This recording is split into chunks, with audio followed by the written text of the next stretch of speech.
Un emperador caminaba por una costa en ruinas, trazando una línea en el polvo con su lanza. Sus generales advirtieron que el perímetro era imposible de defender. Él no se detuvo. Respondió que seguiría hasta que el ser invisible que marchaba delante de él se detuviera. Nos enseñaron que el Imperio Romano cayó en el siglo V. Es mentira, Roma nunca cayó. Se encerró detrás de esa línea durante más de 1100 años, sobreviviendo al fuego y al acero, creyéndose eternos. Los muros que levantaron esa tarde no solo detuvieron el fin del mundo, sino que programaron la crisis de nuestro presente. Y el día que esa línea finalmente se rompió, Europa no lloró la masacre de los romanos. No podían. El imperio que veían arder había sido masacrado por ellos mismos 249 años antes. La brisa salada del estrecho del Bósforo cortaba el rostro del emperador, pero él no parpadeaba. Caminaba a paso firme sobre la tierra húmeda del año 324, sosteniendo una lanza pesada con la mano derecha. Sus generales, hombres curtidos en décadas de masacres a lo largo de las fronteras germanas, lo seguían en absoluto silencio. Estaban asustados. No temían a un ejército enemigo, temían a la mente de su propio gobernante. Constantino estaba marcando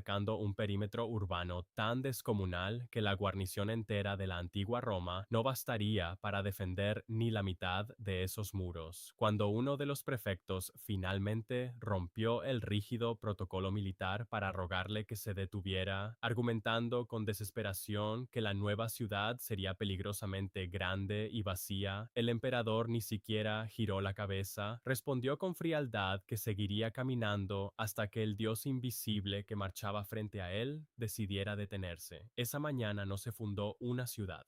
Se fundó una inmensa bóveda de supervivencia. En la península itálica, los senadores ancianos se burlaban en privado de este proyecto delirante en Oriente. Creían ciegamente que el emperador había perdido el juicio al abandonar la capital eterna por un insignificante puerto comercial griego. Lo que esos senadores no sabían y lo que Constantino entendía con una claridad aterradora era que la loba romana ya estaba muerta. Occidente era un cadáver económico y militar, indefendible, rodeado de tribus bárbaras cada vez más hambrientas. Trasladar el centro de poder absoluto hacia el este no fue un acto de vanidad arquitectónica, fue una amputación calculada y brutal. El imperio cortó su propia extremidad infectada y moribunda para poder salvar el cerebro. Y aquí es donde la historia que te enseñaron en la escuela se derrumba por completo. Lo que nadie te dijo es esto: el famoso imperio bizantino nunca existió. Jamás, en sus 1123 años de agónica historia, un solo habitante de esa metrópolis se llamó a sí mismo bizantino. Esa palabra es un insulto fabricado en el siglo XVI por historiadores alemanes para despojar a Oriente de su legítima herencia imperial y dársela al Sacro Imperio Romano Germánico. Ellos se llamaban a sí mismos romanos. Sus leyes eran estrictamente romanas. Su ejército era la continuación directa de las legiones de Julio César, y odiaban profundamente que los asociaran con la cultura griega clásica, a la que consideraban pagana, débil y filosóficamente inútil para la guerra. Si hubieras viajado al año 800 y llamado griego a un ciudadano respetable de Constantinopla, te habría escupido en el rostro antes de que sus guardias te ejecutaran por traición. ¿Quién tuvo más culpa de esta distorsión masiva de la verdad? ¿El envidioso Occidente que reescribió los libros a su conveniencia, o el propio Imperio Oriental que se negó a adaptar su identidad a los nuevos tiempos? Esa contradicción es la grieta, la fisura invisible que lo condenaría absolutamente todo. Al construir esta fortaleza inexpugnable entre dos continentes geográficos, encerraron la maquinaria del Estado más sofisticada del mundo antiguo dentro de una opulenta prisión dorada. Las masivas murallas de Teodosio, erigidas un siglo después con inmensos bloques de piedra caliza que pesaban más de 3 toneladas cada uno, tenían una asombrosa longitud de casi 6 6 kilómetros. Eran 3 anillos concéntricos de muerte pura y matematizada, un foso de 20 metros de ancho inundable, un muro exterior implacable, un gigantesco muro interior de 12 metros de altura flanqueado por 96 torres de vigilancia. Detuvieron a los ejércitos de los hunos, detuvieron a los ávaros, destruyeron a los persas, aniquilaron a los ejércitos invasores del califato árabe usando fuego griego, un líquido inflamable tan secreto que la pena por revelar su fórmula era la muerte inmediata de toda la familia del traidor. Ninguna fuerza humana del planeta podía atravesar esas defensas de piedra, pero la invulnerabilidad es un veneno lento. El aislamiento absoluto engendra paranoia. Se creían el único faro de civilización en un mar de barbarie, ciegos a la letal amenaza gestada en el silencio de sus propios salones. El fin absoluto ya era totalmente inevitable. El suelo temblaba con la regularidad de un latido cardíaco enfermo. 69 cañones monstruosos escupían fuego negro sin tregua desde el amanecer hasta el anochecer. Las explosiones ensordecedoras rasgaban el aire denso de mayo del año 1453, enviando proyectiles letales de mármol macizo de 600 kilos contra las piedras milenarias. El humo sulfuroso era tan inmensamente espeso que oscurecía por completo el implacable sol del mediodía. El sultán otomano, un estratega implacable de apenas 21 años, observaba la masacre desde su lujosa tienda de seda carmesí. Se mantenía frío e impasible, bebiendo agua helada mientras los defensores se ahogaban lentamente en nubes tóxicas de polvo y sangre fresca. Llevaban ya 53 interminables días encerrados. El hambre extrema había comenzado a devorar los músculos de los soldados en las murallas. Las campanas de bronce no dejaban de sonar, un requiem histérico, doloroso y metálico que absolutamente nadie fuera de la ciudad maldita podía escuchar. Nos han vendido este momento exacto como el inevitable choque apocalíptico entre dos religiones totalmente incompatibles, el Islam devorando sin piedad a la cristiandad, la media luna aplastando violentamente a la cruz sagrada. Borra esa imagen engañosa de tu mente ahora mismo, porque es una mentira sumamente conveniente. Mira más de cerca a las vanguardias que asaltaban las brechas ensangrentadas de la gruesa muralla. Observa a los zapadores que cavaban túneles subterráneos en el barro para volar por los aires los cimientos de las torres. Fíjate en los marineros que arrastraban 72 enormes barcos de guerra por pura tierra firme sobre troncos engrasados para eludir la letal cadena de hierro que bloqueaba el puerto. Una inmensa fracción de esos hombres no rezaba en dirección a la Meca.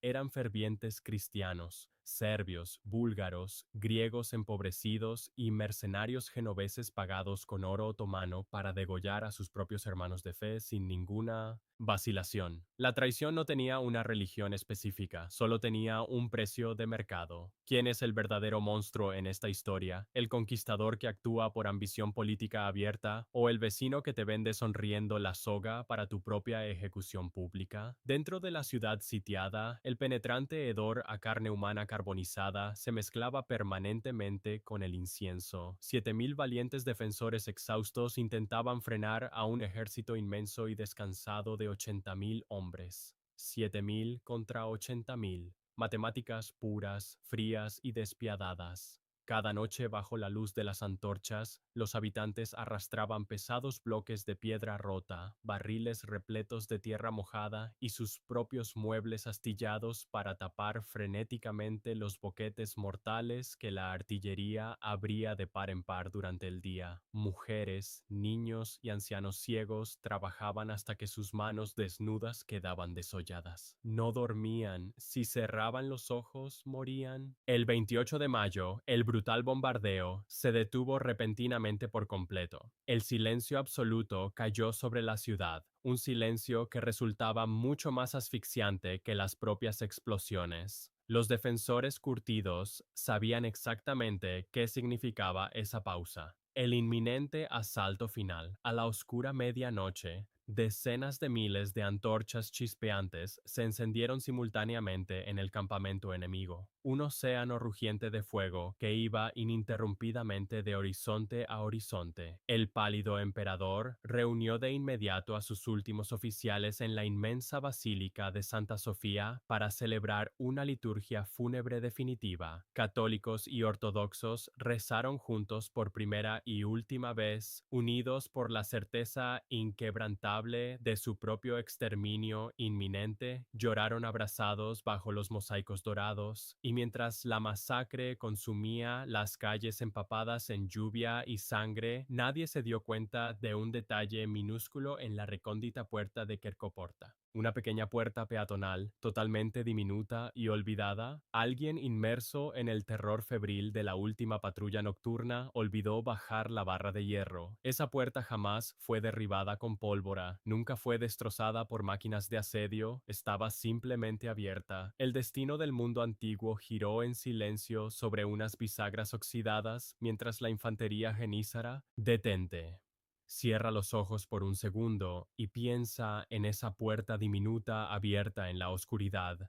¿Tú crees que un miserable cerrojo oxidado, olvidado por un guardia exhausto, destruyó al imperio más duradero de la historia humana? ¿Crees que los monstruosos cañones otomanos destrozaron la invulnerabilidad de esas murallas milenarias? Es exactamente lo que te enseñaron a creer desde niño para ocultarte el verdadero crimen histórico. Te engañaron. La realidad es infinitamente más retorcida y te obligará a mirar a los grandes héroes de la historia europea con absoluto desprecio. El golpe letal, el verdadero apocalipsis que aniquiló el alma de Roma, no ocurrió en esa trágica noche de mayo del año 1453. Ocurrió exactamente 249 años antes, y los asesinos no llevaban turbantes otomanos ni hablaban turco. Llevaban gigantescas cruces rojas cosidas sobre sus armaduras de plata y rezaban en latín. Viajemos abruptamente al año 1204. Imagina una colosal flota de guerra anclada frente a la deslumbrante Constantinopla. Son los nobles cruzados de la Europa occidental. Han jurado solemnemente ante Dios viajar hasta Tierra Santa para liberar los santos sepulcros de las manos infieles, pero absolutamente nunca llegaron allí. En su lugar, el astuto dux de Venecia, un anciano ciego que entendía a la perfección que el oro sólido valía infinitamente más que la ilusoria salvación eterna, desvió esa inmensa maquinaria de muerte hacia el corazón mismo del mundo cristiano. Los fervorosos hermanos de fe miraron codiciosamente las fabulosas cúpulas doradas de la capital oriental, la metrópolis más rica del planeta, y no vieron a los valientes aliados que habían protegido a toda Europa durante 700 años ininterrumpidos. Vieron simplemente la mayor caja fuerte del mundo, esperando pacientemente a ser saqueada sin ningún remordimiento. El traicionero asedio fue inmensamente rápido y absolutamente despiadado. Cuando los formidables muros interiores finalmente cedieron, lo que siguió de inmediato no fue una simple victoria militar estratégica. Fue una prolongada orgía de destrucción masiva tan depravada que el propio Papa de Roma, al leer atónito los escalofriantes informes confidenciales 3 meses después, lloró de auténtico terror. Los piadosos caballeros europeos destrozaron altares de mármol sagrado con pesadas hachas de guerra para arrancar las piedras preciosas incrustadas. Violaron sistemáticamente a las aterrorizadas monjas sobre los mismos altares profanados de los monasterios más antiguos de la cristiandad oriental. En la inmensa basílica de Santa Sofía sentaron a una prostituta ebria en el trono sagrado del patriarca mientras cantaban obscenidades a pleno pulmón. Fundieron maravillosas estatuas de bronce puro forjadas en el siglo IV que habían sobrevivido milenios simplemente para acuñar monedas baratas con las que pagar sus abultadas deudas a los implacables banqueros venecianos. Destruyeron cobardemente la belleza inmortal para comprar pan. Esa es la innegable verdad que rompe tu percepción para siempre. El imperio jamás se recuperó de esa sádica y repulsiva carnicería fraterna que infectó afectó todas sus estructuras. Perdieron el control absoluto de sus estratégicas rutas comerciales en todo el mar Mediterráneo. Su legendario ejército fue diezmado de manera irreversible y su inagotable tesoro fue vaciado hasta la última moneda de cobre oxidado. Cuando el sultán otomano llegó 2 siglos y medio después, con sus inmensos cañones escupiendo fuego negro constante, no asediaba a un imperio invencible en la gloria de su poder supremo, asediaba a un espectro demacrado, un cascarón vacío que había sido apuñalado por la espalda y desangrado por sus propios aliados europeos. La tragedia del año 1453 es tan solo una brillante ilusión óptica. El verdadero asesinato de la invicta Roma fue planeado y ejecutado a plena luz del día por la misma Europa occidental que hoy presume de haberla protegido. Si todo esto es rigurosamente cierto, ¿qué otra gigantesca mentira te han obligado a aplaudir como si fuera una gesta heroica sin que jamás sospecharas el nombre de los verdaderos verdugos responsables de esta inmensa matanza cultural? El arma definitiva que aniquiló la invulnerabilidad del imperio no fue inventada por el ingenio de los turcos otomanos. El gigantesco cañón que escupía proyectiles de mármol de 600 kilos, la misma bestia de bronce que destrozó la muralla de Teodosio hasta convertirla en polvo irreconocible, tenía un origen completamente distinto y cruel. Fue diseñado en secreto por un brillante ingeniero húngaro llamado Urbano, un maestro fundidor cristiano que buscaba un mecenas inmensamente rico para construir la máquina de asedio más devastadora de la historia. Y aquí es donde la ironía histórica se convierte en tortura física. Urbano no caminó primero hacia la lujosa tienda del sultán otomano, fue directamente al palacio imperial en el corazón de Constantinopla. Se paró frente al último emperador romano y le ofreció la salvación absoluta. Le garantizó, mirándolo a los ojos, que con sus cañones de pólvora negra, ningún ejército invasor podría acercarse a las sagradas murallas milenarias. El desesperado emperador comprendió de inmediato que esa letal tecnología destructiva era la única manera de sobrevivir al inminente apocalipsis. Quiso comprar los elaborados planos, quiso contratar al ingeniero de forma exclusiva, pero no pudo hacerlo. Las profundas bóvedas subterráneas del Palacio Imperial, aquellas cámaras que siglos antes desbordaban de oro macizo y joyas incalculables, estaban vacías. Solo contenían polvo gris y un terrorífico silencio sepulcral. El emperador no tenía dinero ni siquiera para pagarle a Urbano el exiguo salario mensual de un humilde carpintero, porque el imperio que alguna vez fue el más rico de la antigüedad estaba reducido a la mendicidad absoluta. Exactamente por lo que descubriste hace unos minutos, porque la inmensa riqueza acumulada durante 900 años ininterrumpidos había sido brutalmente robada, fundida y saqueada sin misericordia por los cruzados europeos en el año 1204. La cobarde traición de sus hermanos cristianos en ese espantoso saqueo masivo fue la moneda de sangre que compró su aniquilación total. Urbano, profundamente frustrado por la extrema pobreza de la corte imperial, dio media vuelta con absoluta frialdad. Salió caminando lentamente por las mismas puertas de piedra que su espantoso invento pronto iba a destrozar para siempre, cruzó la peligrosa frontera y viajó directamente al campamento enemigo.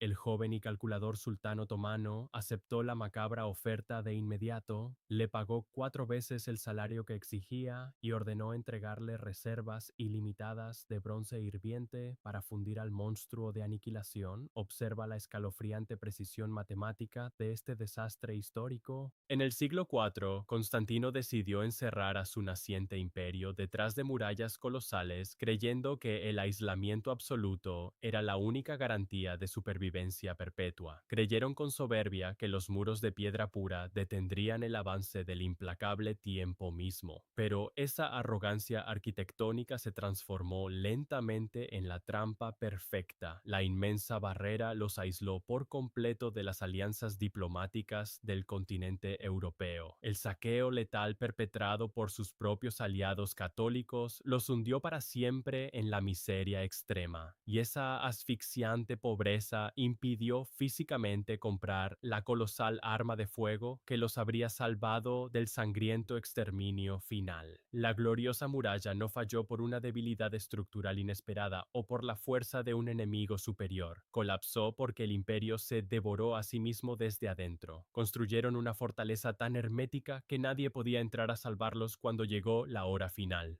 No hubo ninguna coincidencia en el sangriento asedio de Mayo. Cada decisión imperial tomada arrogantemente a lo largo de 1100 años funcionó implacablemente como el engranaje meticuloso y frío de un gigantesco reloj suicida. Lo que durante un milenio pareció ser un símbolo inquebrantable de seguridad extrema no era más que el impecable diseño de su propia ejecución aplazada. La invencible fortaleza cristiana siempre fue una colosal tumba dorada, esperando pacientemente en el más absoluto y sepulcral silencio la ineludible llegada de su último morador para bajar por fin la inmensa e inamovible losa de piedra manchada con sangre antigua que sellaría la oscura eternidad. El 29 de mayo, cuando la muralla finalmente colapsó y la marea genízara inundó las calles empapadas en sangre humana, el último emperador romano tomó una decisión irreversible que la historia europea intenta borrar de todos sus libros. No se rindió buscando una clemencia humillante, no huyó en los veloces barcos genoveses que abandonaban cobardemente el puerto bajo el denso manto de niebla tóxica. Constantino se arrancó violentamente la capa púrpura imperial que lo identificaba, arrojó sus adornos de oro al suelo embarrado y desenvainó su pesada espada. Corrió directamente hacia la inmensa brecha ardiente de la muralla derrumbada para morir aplastado entre la multitud enemiga como un soldado raso, absolutamente anónimo. Su cadáver decapitado jamás fue identificado con certeza entre las montañas de carne masacrada. El inmenso imperio que comenzó con un audaz Constantino, trazando la sagrada línea de supervivencia en el polvo del año 324, terminó 1100 años después con otro Constantino mezclando su propia sangre con ese mismo polvo irreconocible. Pero aquí es donde la lente de la historia se rompe